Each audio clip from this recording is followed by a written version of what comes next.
Myself, Dr. B.S. Rajput, Research Advisor, Shri Krishna University Chhatarpur Madhya प्रदेश।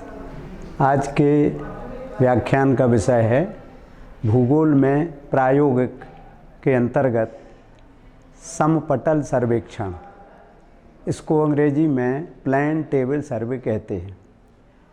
यह सर्वेक्षण स्नातक स्तर पर और स्नातकोत्तर स्तर पर दोनों कक्षाओं के विद्यार्थियों के लिए एक बहुत ही आवश्यक सर्वे है, जिसके माध्यम से हम धरातल पर स्थित बिंदुओं की सापेक्षिक दूरी और ऊंचाई को परंपरागत चिन्ह, एक निश्चित प्रक्षेप और मापनी के अनुसार समतल कागज पर बनाकर प्रदर्शित करते हैं। समपटल सर्वेक्षण के पहले ये जान लेना आवश्यक है कि सर्वेक्षण क्या है।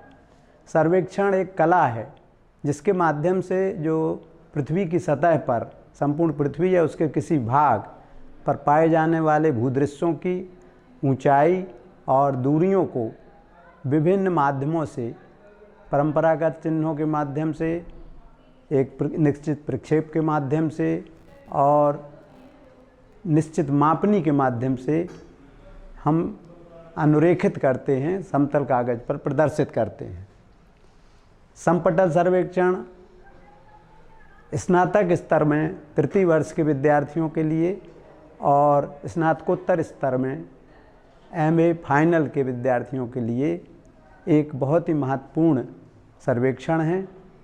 इस सर्वेक्षण की सबसे बड़ी विशेषता ये है कि और जितने सर्वेइंग इंस्ट्रूमेंट होते हैं, जैसे chain survey, prismatic compass survey, dumpy level, theodolite, sextant, Indian clinometer, ghat tracer और भी जितने सर्वेइंग इंस्ट्रूमेंट हैं, उनमें हम क्षेत्र पे जाके भूमापन करते हैं, नापजोख करते हैं और इसके बाद लैब में आके मानचित्र तैयार करते हैं। प्लान टेबल सर्वे ही एक ऐसा सर्वे है जिसमें हम धरातल पर जाकर प्लान टेबल के माध्यम से नापजोख भी करते हैं, भूमापन भी करते हैं, साथ साथ वहाँ ड्राइंग, चित्र भी वहीं बन जाता है। इसलिए हमें दो बार इसके किसी स्थान के मानचित्र को बनाने की आवश्यकता नहीं होती। वहाँ सर्वेइंग एंड ड्राइंग का कार्य दोनों एक साथ होते जाते हैं। प्लान टेबल सर्वे को जानने के पहले ये जानना ज़रूरी है कि प्लान टेबल को प्लान टेबल क्यों कहते हैं, अर्थात हिंदी में इसको समपटल क्यों कहते हैं। जो साधारण टेबल होती है वो भी प्लान होती है और प्लान टेबल भी प्लान होती है, लेकिन इसके पीछे प्लान शब्द जो लगाया गया है उसका अभिप्राय ये है कि यह टेबल पृथ्वी के समतल भूदृश्यों का प्रदर्शन करती है, इसलिए इसको प्लान टेबल कहते हैं। दो तरह का सर्वे होता है। एक सर्वे कहलाता है वक्रानुरूप सर्वे, जियोडेटिक सर्वे कहते हैं। दूसरे तरह का जो सर्वे होता है वो कहलाता है समतल सर्वेक्षण।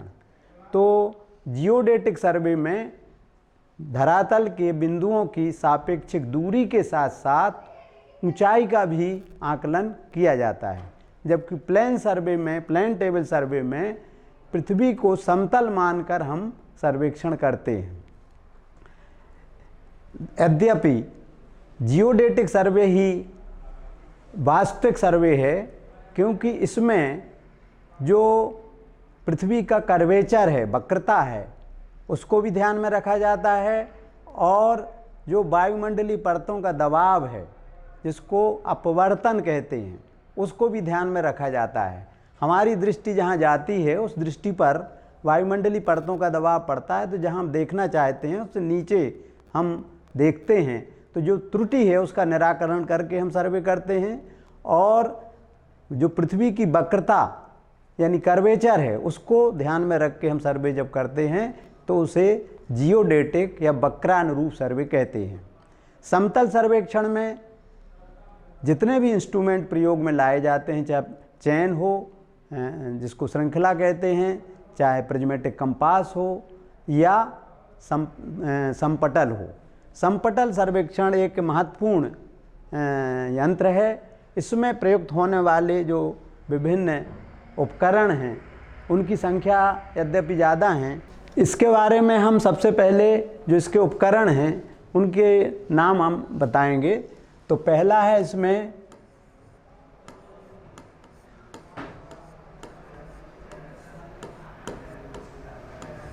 समपटल।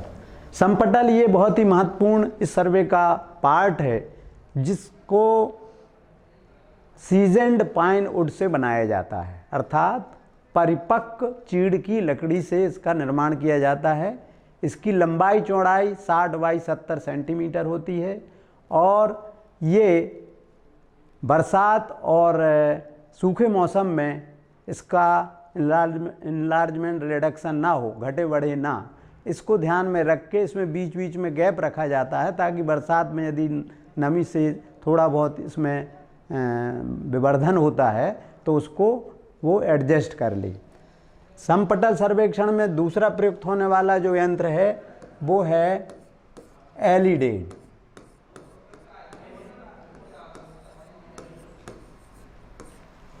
एलिडेड के बगैर समपटल सर्वेक्षण नहीं किया जा सकता। एलिडेड एक स्केल जैसा एक यंत्र होता है जिसको आप चित्र में इस तरह से दर्शा सकते हैं।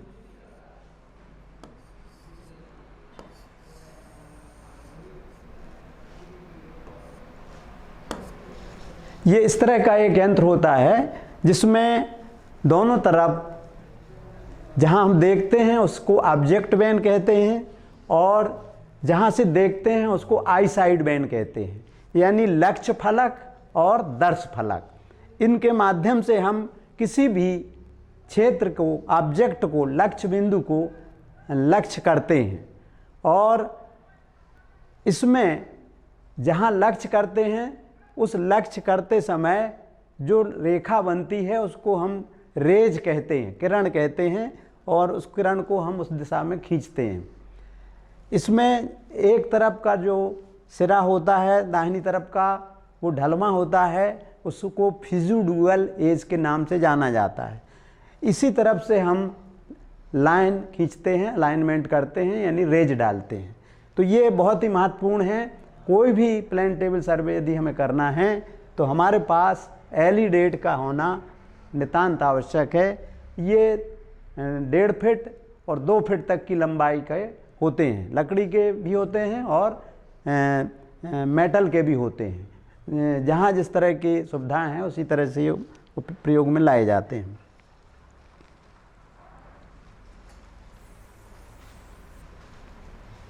दूसरा इसमें जो इंस्ट्रूमेंट है वो है ट्रिप कंपास।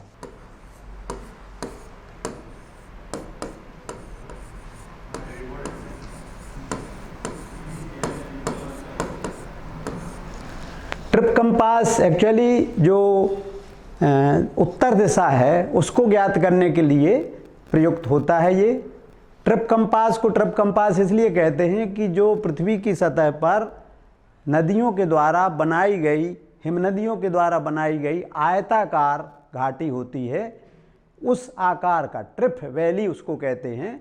क्योंकि उसी तरह का ये होता है ट्रिप कंपास, इसलिए इसको ट्रिप कंपास के नाम से जाना जाता है। ये साधारण सा यंत्र है।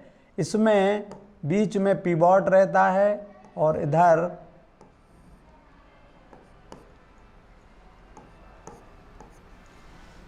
ये पिवॉट पर एक मैग्नेट निडल लगी रहती है। इस मैग्नेट निडल को कहीं भी आप रखेंगे तो जिस तरफ उत्तर दिशा होगी उसी तरफ को ये जाएगी, लेकिन यदि आप विपरीत डायरेक्शन में रखेंगे तो वो स्थिर नहीं होती है। जब तक आप उत्तर के सामने नहीं रख देंगे इसको ट्रिप कंपास के डिब्बे को, तब तक ये उत्तर दिशा की तरफ ये स्थिर नहीं होगी। इसलिए पहले हमें स्वाभाविक रूप से ही पता होना चाहिए कि उत्तर है किधर। उस तरफ को इसका जो तीर का निशान जहाँ लिखा हुआ है, NB लिखा रहता है, वहाँ रख देंगे। जिस पर ये निडल रखी रहती है उसको पिवॉट या धुराग्र कहते हैं। और ये इसलिए महत्वपूर्ण है कि कोई भी सर्वे हम जब करते हैं तो नक्शे में उत्तर दिशा का निर्धारण जरूरी होता है और सर्वे प्रारंभ करने के पहले उत्तर दिशा ज्ञात करने के लिए ये ट्रिप कंपास जो इंस्ट्रूमेंट है वो जरूरी होता है।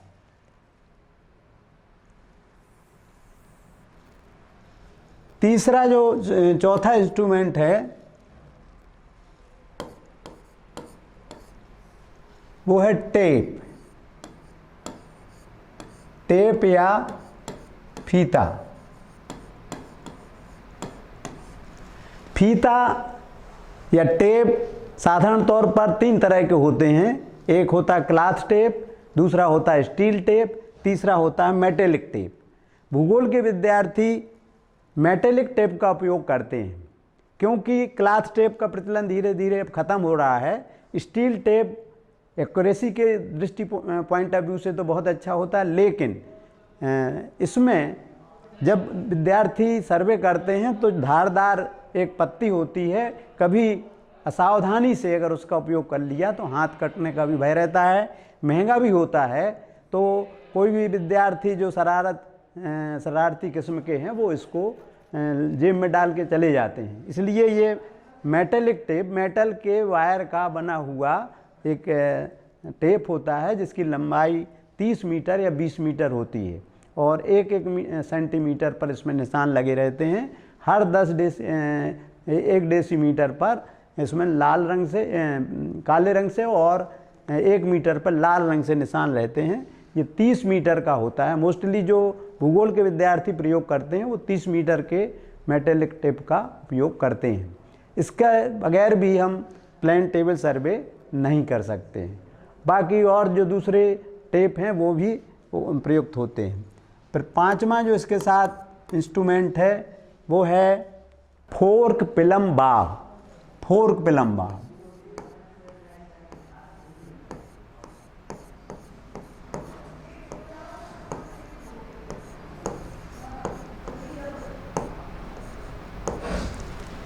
फोर्क पिलम बाव को हिंदी में साहुल, चिमटा और रस्सी। फोर्क मीन्स चिमटा, पिलम यानी रस्सी और बाव यानी साहुल। इस यंत्र का प्रयोग सेंटरिंग करने के लिए, कहाँ से हम सर्वे शुरू करेंगे उसमें सेंटरिंग, केंद्रीकरण के लिए इसका प्रयोग किया जाता है और जब तक आप सेंटरिंग नहीं कर लेंगे तब तक सर्वे प्रारंभ नहीं किया जा सकता है। ये साधारणतः इस तरह का चिमटा होता है, इसमें ये साहुल लगी रहती है और इसको प्लेन टेबल में कहीं भी फंसा के हम प्रयोग करते हैं।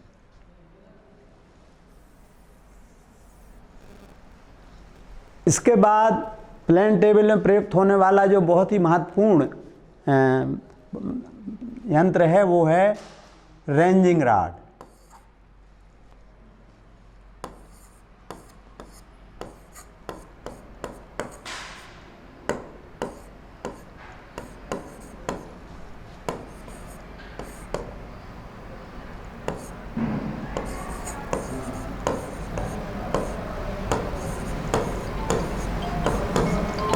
रेंजिंग रॉड जो है एक 6 फीट का एक दंड होता है, सागौन का भी होता है, चीड़ का भी होता है। इसमें 1-1 फीट के अंतराल पर लाल और सफ़ेद या काले और सफ़ेद निशान लगे रहते हैं। इसका जो उपयोग है वो ऑब्जेक्ट को लक्षित करना के लिए होता है। जहाँ भी कोई ऑब्जेक्ट का जिसका हमें नाप जोख करना है वहाँ इसको खड़ा कर दिया जाता है और फिर हम एलिडेट के माध्यम से उसका अलाइनमेंट करते हैं। तो रेंजिंग रॉड बहुत ही उपयोगी है। कहीं भी जब सर्वे करते हैं तो 4-6 की संख्या में हमें रेंजिंग रॉड साथ में ले जाना चाहिए। इसके बाद है एरो। एरो या खूंटियाँ भी होती हैं।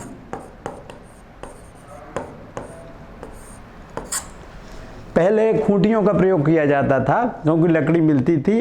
अब चूँकि लकड़ी महंगी है इसलिए इनमें एरो, ये लोहे के तीर नुमा बने हुए हैं। जहाँ भी हम ऑब्जेक्ट को सर्वे कर चुके होते हैं वहाँ इनको लगा दिया जाता है। बाद में जब सर्वे हो जाता है तो इनको निकाल के ले आते हैं। तो इस तरह से ये प्लान टेबल में प्रयुक्त होने वाले।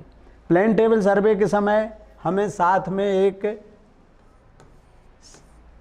ड्राइंग शीट,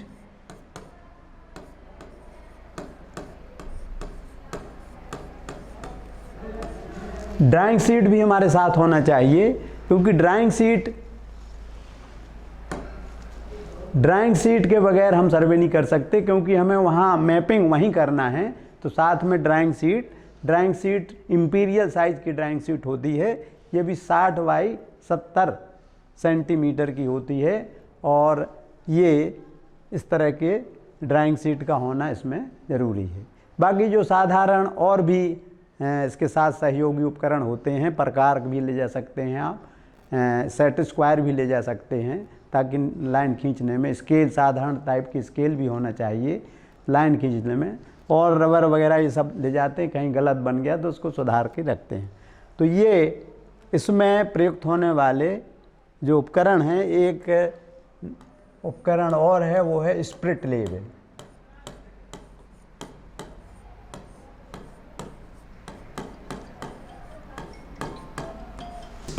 स्प्रिट लेवल का प्रयोग प्लान टेबल का समतलन लेवलिंग करने के लिए प्रयोग में लाया जाता है। स्प्रिट लेवल एक छोटा सा लकड़ी का इस तरह से टुकड़ा होता है, इसमें इस तरह की नली डली रहती है। इस नली में स्प्रिट भरी जाती है। स्प्रिट भरने के बाद इसमें यहाँ बबुल बनता है, और यदि हमारा टेबल लेवल हो गया, समतल हो गया, तो वो बबुल बीच में रहता है। अगर लेवल नहीं है, लेवलिंग नहीं है, समतलन, तो बबुल आगे पीछे होता है। इसमें स्प्रिट इसलिए भरा जाता है, पानी इसलिए नहीं भरा जाता कि पानी सतह से चिपकता है। स्प्रिट सतह से कम चिपकता है, बहुत कम चिपकता है, और यदि हम इसमें पारा भर दें तो वो और भी उपयोगी होता है। लेकिन पारा एक तो महंगा है, दूसरा उसका महंगे होने की वजह से उपयोग नहीं होता। तो हर एक जो स्प्रिट लेवल होते हैं इसका पारा भर के इसका प्रयोग किया जाता है। अब ये सारे इंस्ट्रूमेंट आप समझ लें। इसके बाद किस तरह से हम सर्वे करते हैं प्लान टेबल से, इसके बारे में हम बताएंगे।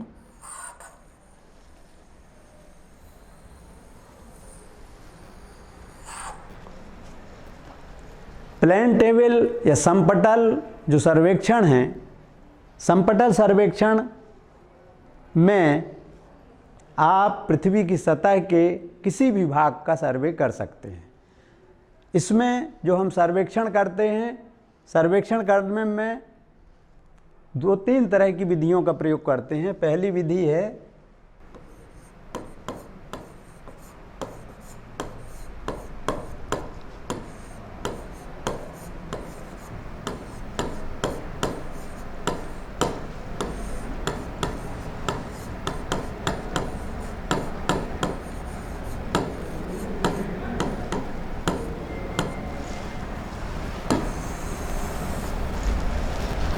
समपटल सर्वेक्षण की विधियों के जानने के पहले इसके गुण और अवगुणों पर भी विचार कर लें। इसका सबसे बड़ा गुण जो हमने आपको पहले भी बता दिया कि समपटल सर्वेक्षण में जो नापजोख है और मैपिंग है वो दोनों एक साथ हो जाती है, जबकि दूसरे उपकरणों में ऐसी स्थिति नहीं होती। ये सबसे बड़ा इसका लाभ है।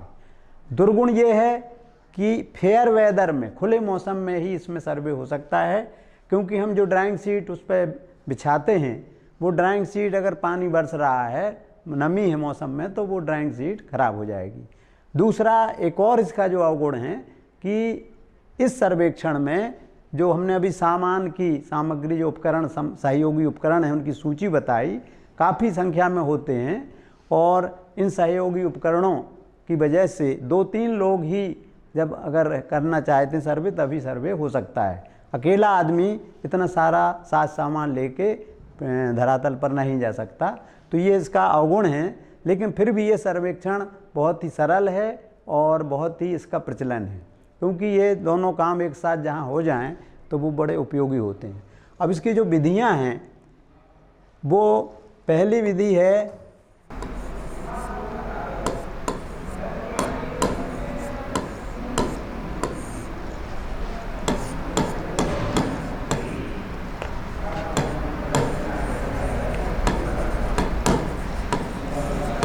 चक्रमण, इस विधि का प्रयोग प्लान टेबल सर्वे में किया जाता है। अब ये चक्रमण दो तरह का होता है, खुला चक्रमण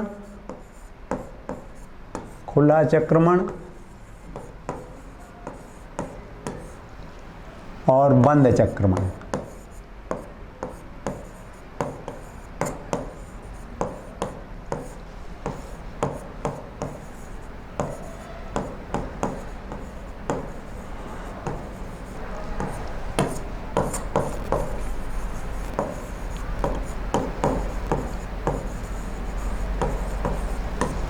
ओपन ट्रावर्स और क्लोज ट्रावर्स, ये एक इसके द्वारा सर्वेक्षण किया जाता है। दूसरा है प्रतिच्छेदन विधि।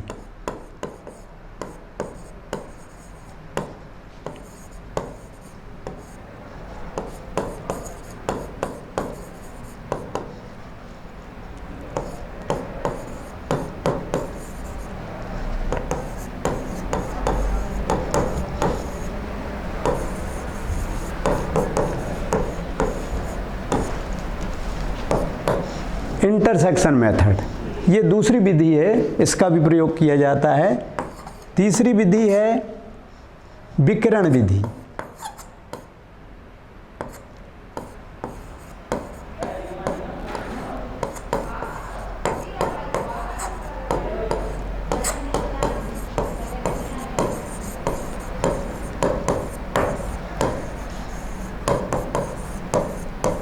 रेडिएशन मेथड, विकिरण विधि। और चौथी और अंतिम विधि है, उसको कहते हैं स्थिति निर्धारण विधि।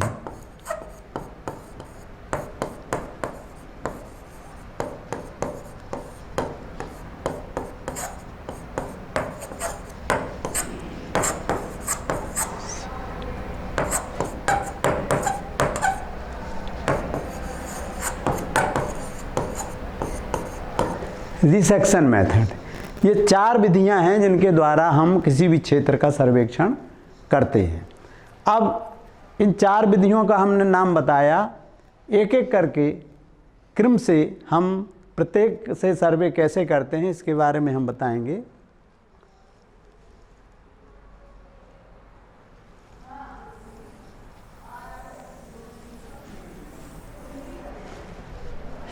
सबसे पहले जो बहुत ही साधारण विधि है चार विधियों में, वो है विकिरण विधि।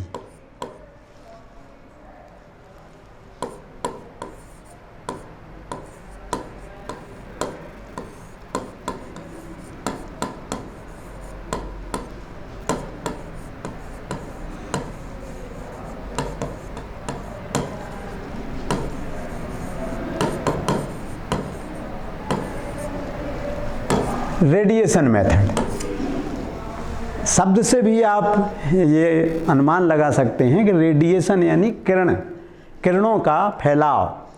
जब हम किसी एक स्थान पर खड़े होकर और जो ऑब्जेक्ट लेना है, पेड़ लेना है, बिजली का खंभा लेना है, टेलीफोन का खंभा लेना है, कुएं की लोकेशन लेना है, बाउंड्री वाल लेना है, गेट लेना है, ये सारे ऑब्जेक्ट पहले हम डिसाइडेड, जो हमें परीक्षा में एग्ज़ाम के दौरान प्रश्न के रूप में दिए गए हैं, हमारा जो पढ़ाने वाले हमारे टीचर हैं, अगर वो कहते हैं कि 10 ऑब्जेक्ट का सर्वे करके आइए रेडिएशन मेथड से, तो हम इस विधि से सर्वे करेंगे।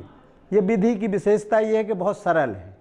दूसरी विशेषता ये है कि इसमें हम प्लान टेबल को कई स्थानों पर नहीं रखते, एक स्थान पर रखकर ही जितने ऑब्जेक्ट हैं उन सब ऑब्जेक्ट को पहले जहाँ जहाँ जो ऑब्जेक्ट लेंगे वहाँ हम रेंजिंग राड को खड़ा कर देंगे, ध्वजदंड को खड़ा कर देंगे और फिर उनके बीच में टेबल को लोकेट करेंगे।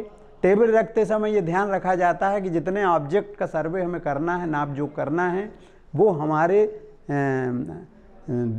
दिखाई दें और उनकी अप्रोच, अभिगम्यता भी सही हो। अगर हमने ऑब्जेक्ट डिसाइड कर लिया और वहाँ पहुँच नहीं सकते नाप जोख करने के लिए, या हमें दिखाई नहीं दे रहा है, तो विकिरण विधि के द्वारा सर्वे किसी भी स्थिति में नहीं हो सकता। अब विकिरण विधि में मान लीजिए आपने टेबल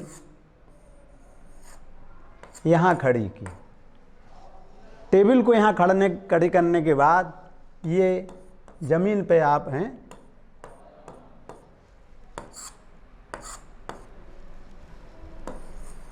ये 4 ऑब्जेक्ट हैं आपके, 4 ऑब्जेक्ट का सर्वे करना है।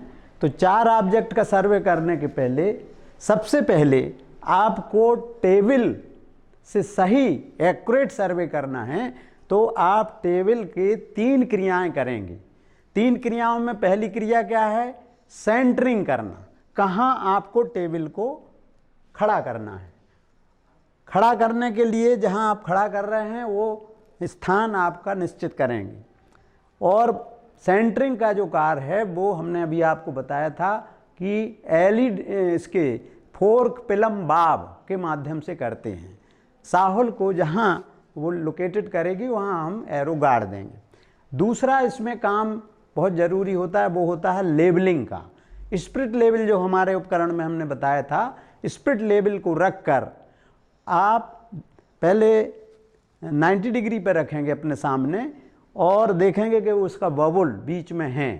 तो फिर उसको क्रॉस साइड में रख के 90 डिग्री के जस्ट अपोजिट साइड में रखेंगे, फिर देखेंगे कि उसका बबल 0 पर है। तो ऐसी स्थिति हो जाने के बाद ये माना जाता है कि टेबल समतल हो चुकी है।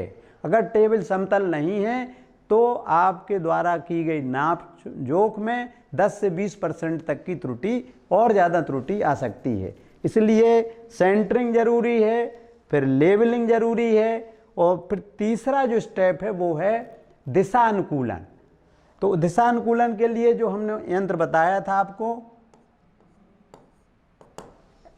Trip compass. ट्रिप कंपास रखेंगे, जिस तरफ दिशा है उस दिशा को हम, मान लीजिए ट्रिप कंपास रखने पर ये दिशा इसमें बनी, तो इस दिशा को बनाना भी ज़रूरी है। तो कोई भी सर्वे हमारे विद्यार्थी करते हैं प्लान टेबल से, तो सबसे पहले प्लान टेबल को स्थापित करते समय, ओरिएंट करते समय, उसका पहले सेंटरिंग, फिर लेबलिंग और फिर ओरिएंटेशन यानी दिशानुकूलन, ये करने के बाद ही आप सर्वे करेंगे।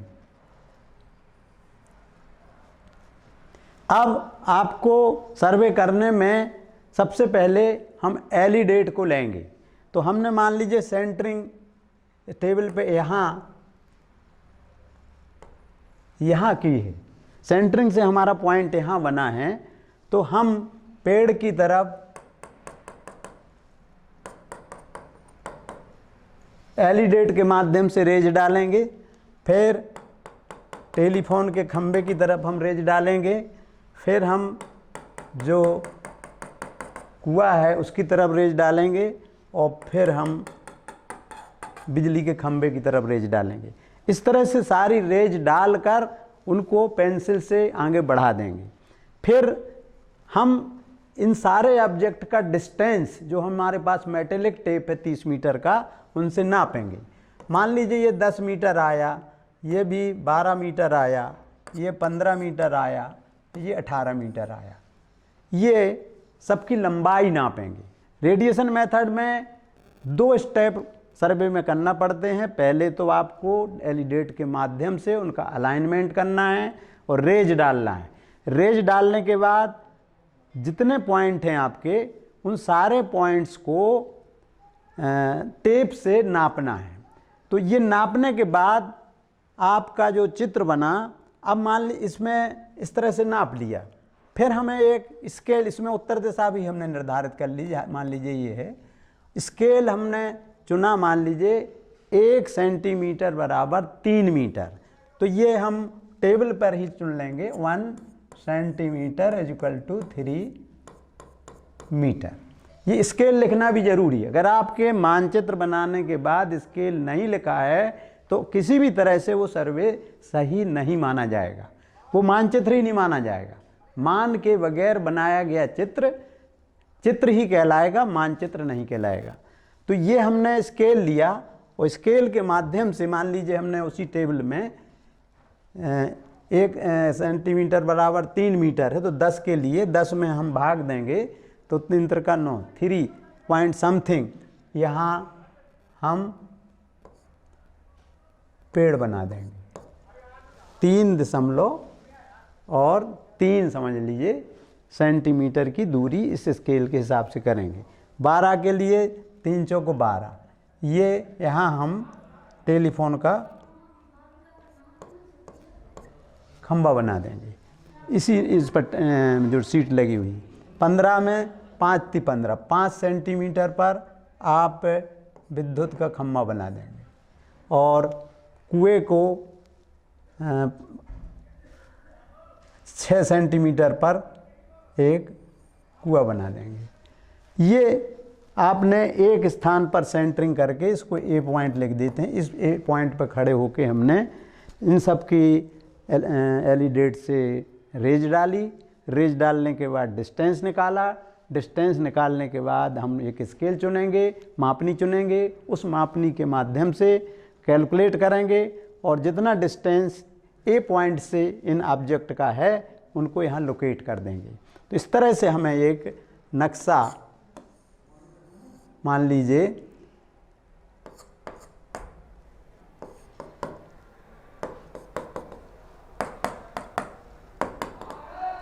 ये हमें नक्शा मिल गया।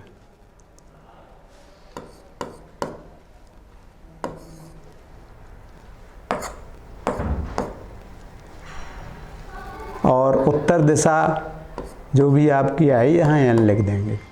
स्केल आपकी लिख देंगे 1 cm = 3 मीटर। ये तीनों तरह की स्केल बनाते हैं। स्केल के बारे में हम आगे बताएंगे। 3 तरह की स्केल होती है। एक तो साधारण स्केल, कथनात्मक विधि कहते हैं, कथन में लिख दिया जैसे ये लिखा। दूसरा हम प्रदर्शक भिन्न के रूप में लिखते हैं। प्रदर्शक भिन्न क्या है, कैसे है, स्केल के अंतर्गत पढ़ाया जाता है। तीसरा हम रेखात्मक विधि से स्केल बना देते हैं। और इस तरह से ये आप जिस मान लीजिए आपने अपने यूनिवर्सिटी के पार्क का या सामने लॉन का सर्वे किया है तो आप लिखेंगे पहले प्लान टेबल सर्वे,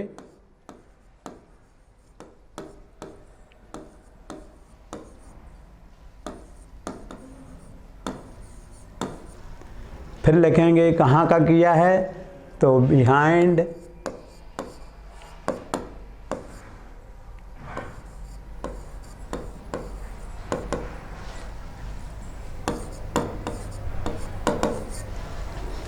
इस तरह से ये सर्वे करने के बाद ये मैप आपका इसी टेबल पर बन जाएगा। तो इस तरह का ये मैप जब हम बनाते हैं, इस तरह का सर्वे करते हैं तो इसको रेडिएशन मेथड कहते हैं। रेडिएशन का मतलब एक स्थान पर जिन जिन ऑब्जेक्ट को हमने चुना है उनमें किरणें डालकर और फिर सर्वे करते हैं। अब दूसरी विधि है, एक स्थान पर खड़े होकर आप कितने ऑब्जेक्ट कर सकते हैं उसकी सीमा होती है। आपकी दृष्टि इतनी लंबी चौड़ी नहीं है कि आप बहुत दूर तक जाके और नाप जोख कर सकें। जब सीमित क्षेत्रों का सर्वे करना होता है तो ये विकिरण विधि, रेडिएशन मेथड उपयुक्त होता है। दूसरी विधि है जो वो है प्रतिच्छेदन विधि।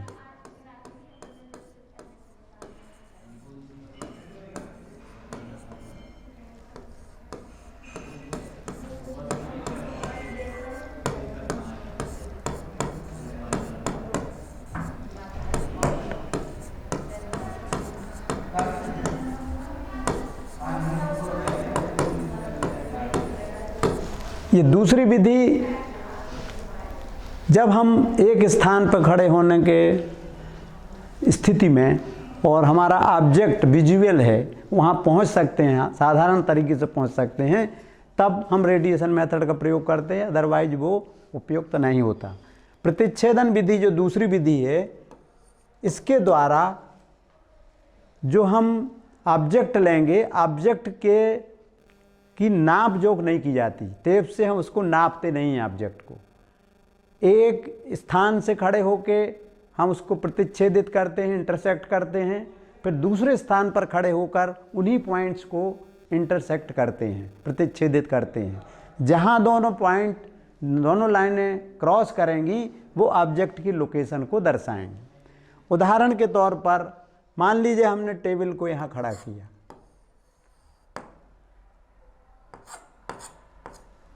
अब इसमें सेंटरिंग, लेवलिंग, ओरिएंटेशन यानी दिशानुकूलन ये सब करेंगे। जितने बार आप टेबल खड़े करेंगे ये तीनों क्रियाएं करने के बाद ही एक्यूरेसी आती है।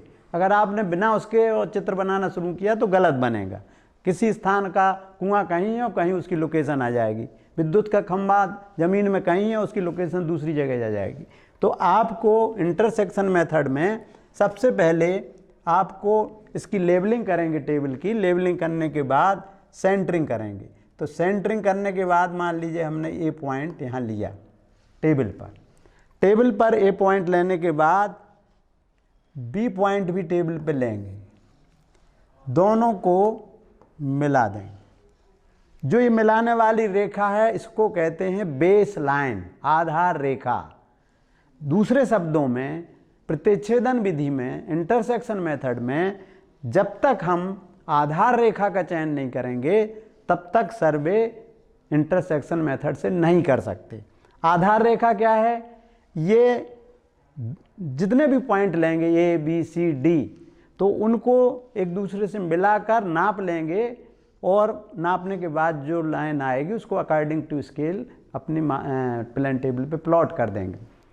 आधार रेखा का चयन करते समय बहुत सारी सावधानियां बरती जाती हैं कि जहां हम खड़े हैं वहां से जितने हमने ऑब्जेक्ट लिए हैं वो हमें विजुअल हो, दिखाई दें, नाप जोख में कोई परेशानी ना हो। दूसरा, आधार रेखा ऐसे स्थान पर ना चुनें कि आपको आने रास्ता चलने में वहाँ बाधा हो, पानी भरा हो, रास्ते में तालाब हो, उबड़ खाबड़ क्षेत्र हो, तो ये इसमें विशेषता रहती है। तो आधार रेखा आपने मान लीजिए ये चुन ली। अब वही स्थिति इसमें यहाँ पेड़ है और यहाँ विद्युत का खंभा है और यहाँ टेलीफोन का खंभा है और यहाँ समझ लीजिए कुआं है। इनका आपको सर्वे करना है। तो अब इसमें आपको आधार रेखा का चयन करना है। ये मान लीजिए आपने 10 मीटर लंबे पे आधार रेखा चुनी। आधार रेखा चुनने के बाद आप एक स्केल चुनेंगे। मान लीजिए वही स्केल है आपका 1 सेंटीमीटर = 3 मीटर, ये स्केल चुना। तो आधार रेखा 10 है तो 3 × 9 3.33 सेंटीमीटर की लाइन हम इसमें खींच लेंगे। ये ए पॉइंट से बी पॉइंट को जोड़ देंगे। ए पॉइंट से जितने ऑब्जेक्ट हैं उनको एलिडेट के माध्यम से अलाइनमेंट करेंगे। जैसे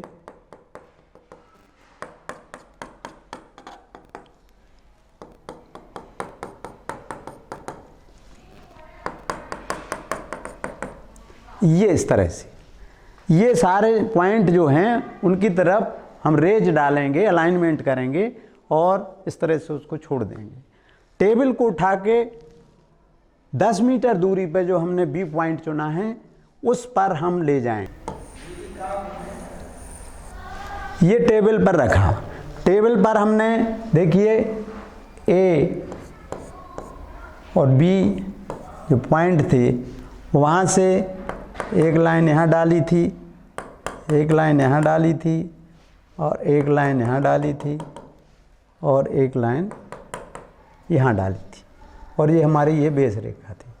अब बी पर पहुँचने के बाद सबसे पहले एलिडेट को बी और ए की लाइन पर रखेंगे। बी पर रखेंगे आप ऑब्जेक्ट बेन को, दर्श फलक को, और ए पर रखेंगे लक्ष्य फलक को, eye sight hair sight vane. Hair मतलब उस तरफ घोड़े का बाल पहले बांधा जाता था, इसलिए हेयर साइड बेन कहते हैं।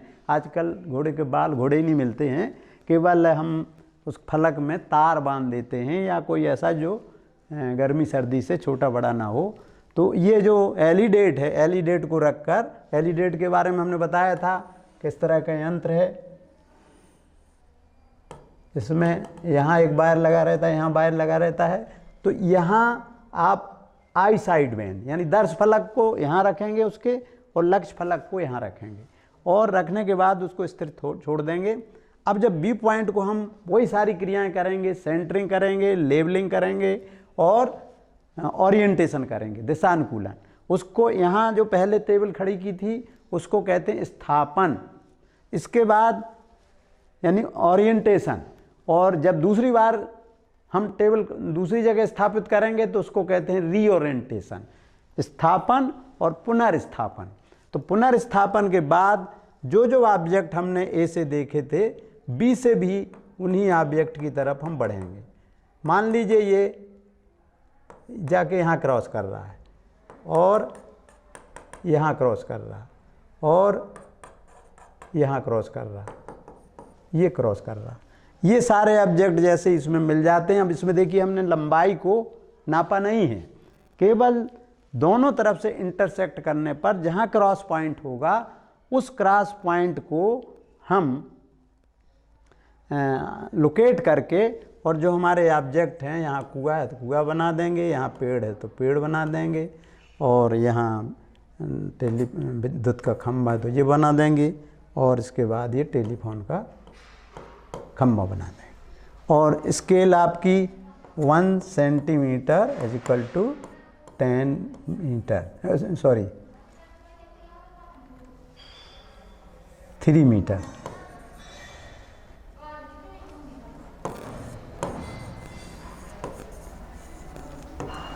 ये स्केल लिख देंगे।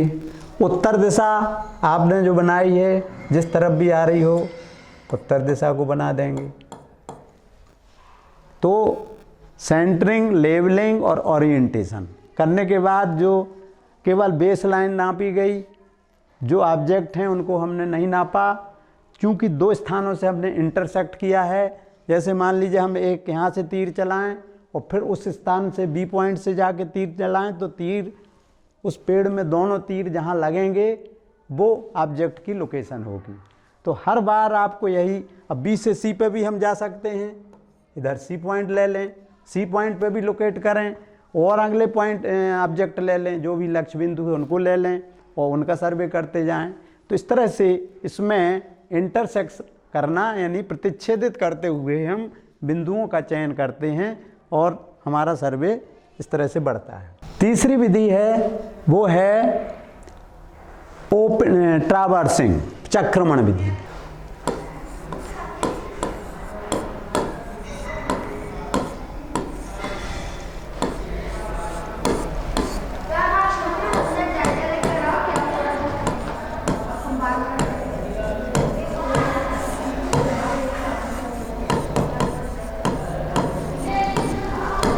चक्रमण मेथड। चक्रमण में क्या होता है कि इंटरसेक्शन मेथड अगर आप समझ गए हैं तो चक्रमण विधि कोई कठिन बात नहीं है। चक्रमण 2 तरह का हमने बताया था, ओपन ट्रावर्स और क्लोज।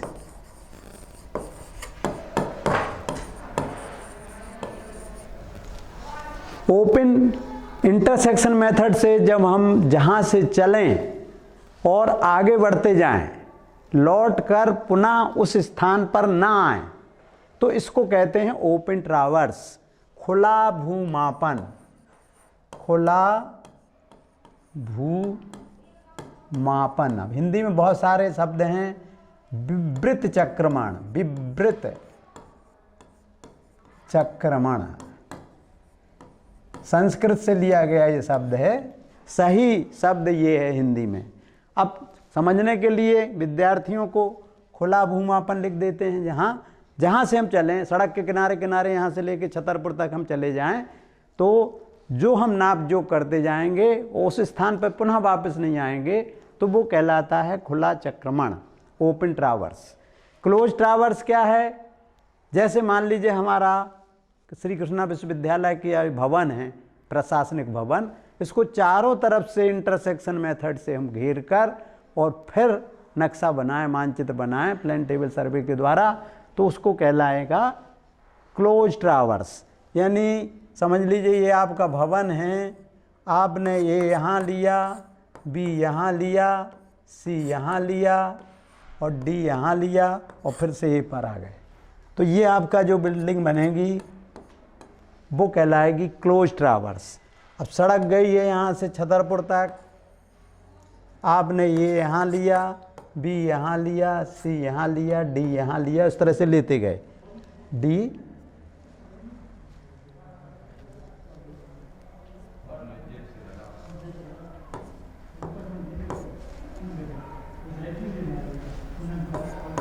इस तरह से जहाँ तक आपको जाएंगे, यहाँ से लेके खजुराहो तक चले जाएं नापते हुए, आपने देखा होगा जो सड़क वगैरह बनाते हैं तो इस तरह से नापते हुए चले जाते हैं।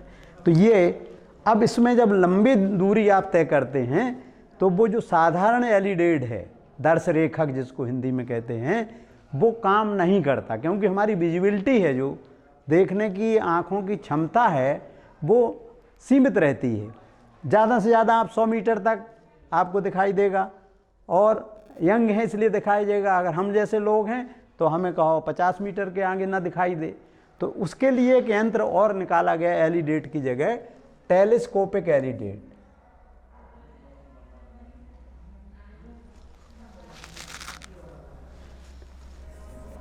अरे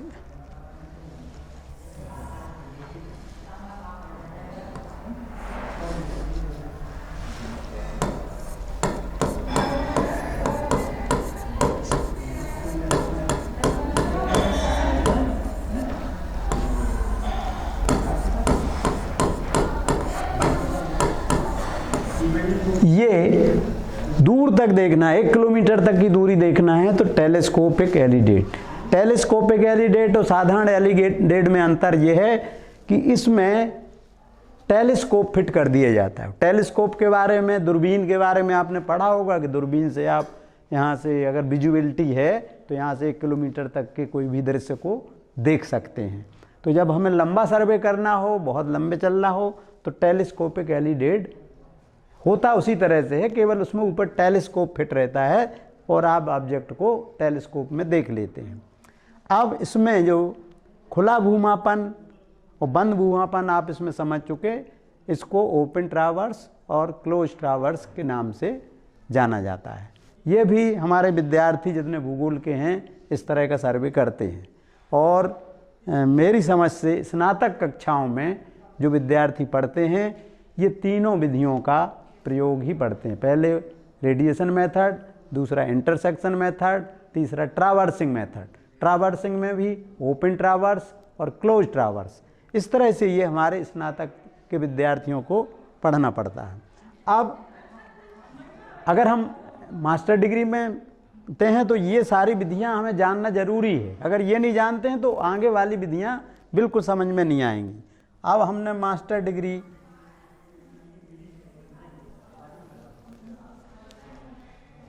डिग्री में जो 1/4 विधि है वो सीखते हैं।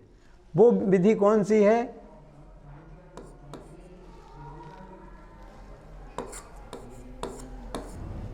स्थिति निर्धारण विधि।